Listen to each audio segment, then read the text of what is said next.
Hello, and welcome to Day by Day True Crime Stories, the podcast where we explore a different crime or justice milestone from this day in history. I'm your host, Kona Gallagher, and today is May 28th. On this day in 1936, a New York jury convicted 24-year-old upholsterer's assistant John Fiorenza for the rape and murder of novelist Nancy Titterton.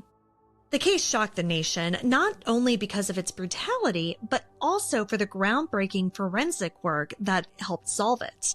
A single horsehair, a piece of cord, and a confession unraveled a crime that may have otherwise gone unsolved. Today, we'll walk through the life of Nancy Titterton, the events of April 10th, 1936, and the investigation that led to Fiorenza's conviction. Let's get started.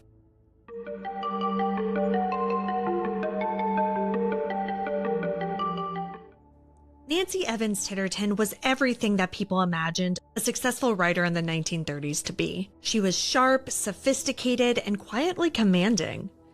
Born in 1901, she came from a family that valued learning and intellectual curiosity. Nancy was bright from a young age with a deep love of literature that followed her into adulthood.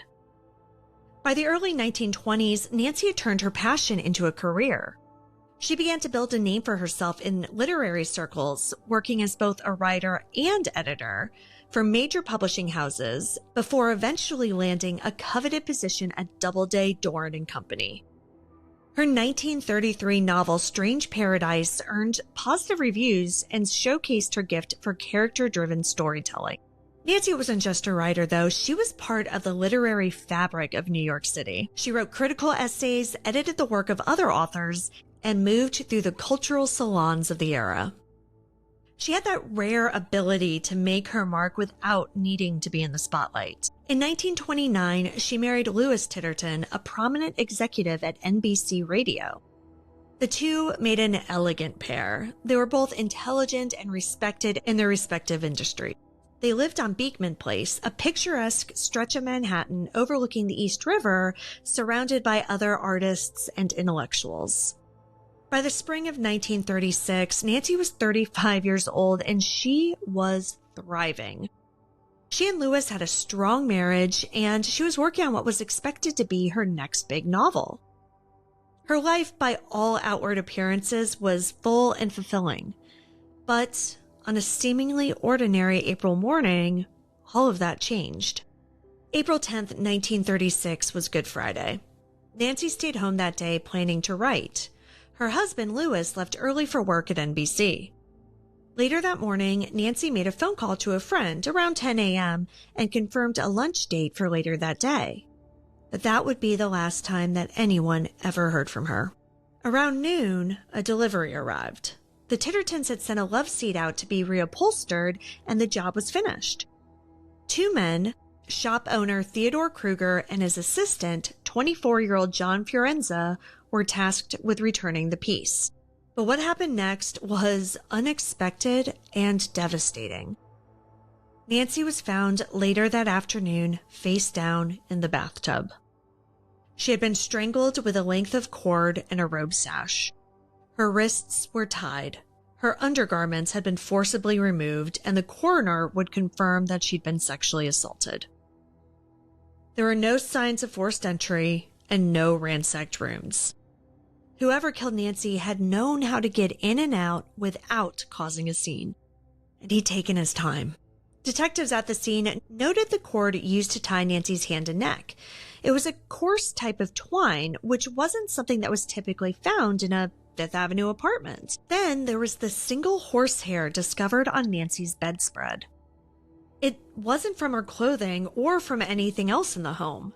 It was strange, and it didn't belong. Nancy's husband was looked at as a suspect, of course, but he was quickly ruled out. He had a solid alibi and was absolutely devastated by her death.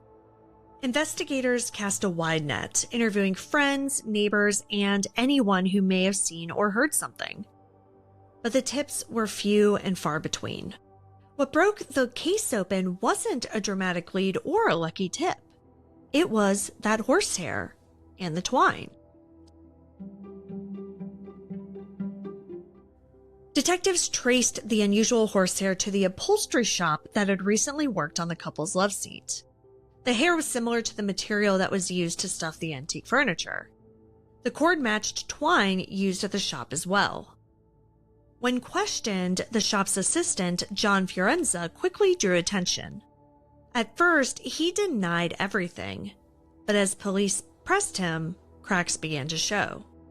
Eventually, Fiorenza confessed. According to police, he admitted that something inside of him just snapped. He called it, quote, a mad spell, and claimed he didn't understand what he was doing. The confession was graphic and damning, but Fiorenza's defense team would later argue that it had been coerced. They began preparing an insanity plea. But the forensic evidence, the horsehair, the twine, the delivery timing, it all told a clear story. Fiorenza's trial began in May 1936, just weeks after the murder. The courtroom was packed with reporters. It was the kind of crime that people couldn't stop talking about. A sophisticated female author killed in her home in broad daylight with nearly no one hearing a thing. Prosecutors, led by Assistant District Attorney Jacob Grumet, laid out the evidence carefully. The cord came from the upholstery shop. The horsehair matched the stuffing used in the love seat, and the confession. But that confession became a sticking point. The defense said Fiorenza was mentally ill, suffering from what doctors then called dementia praecox, which is now referred to as schizophrenia. And they argued that he was not legally sane when he killed Nancy. The prosecutors brought in their own medical experts who disagreed, insisting that Fiorenza had known exactly what he was doing, and that the calculated nature of the crime showed that he understood that it was wrong. After 2 days of deliberation, the jury returned a verdict: guilty of first-degree murder. By law, that meant one thing: the death penalty. Fiorenza didn't react when the sentence was read. He remained still, as though the weight of the entire trial had already settled on his shoulders.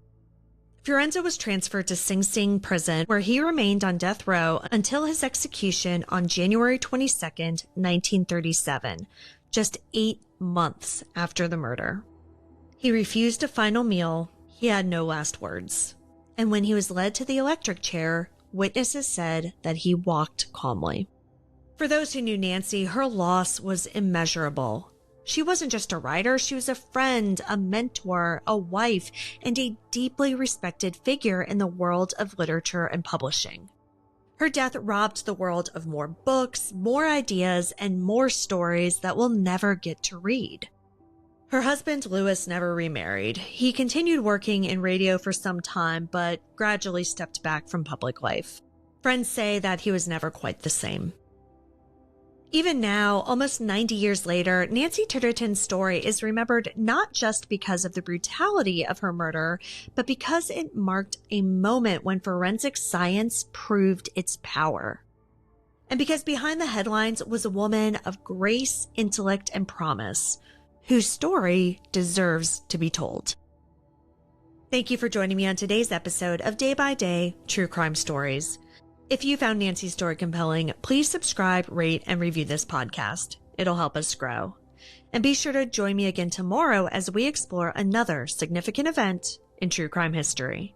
Until then, stay safe and remember that behind every headline is a life worth remembering. Day by Day, True Crime Stories is a Little Monster production. Hey, you can do it!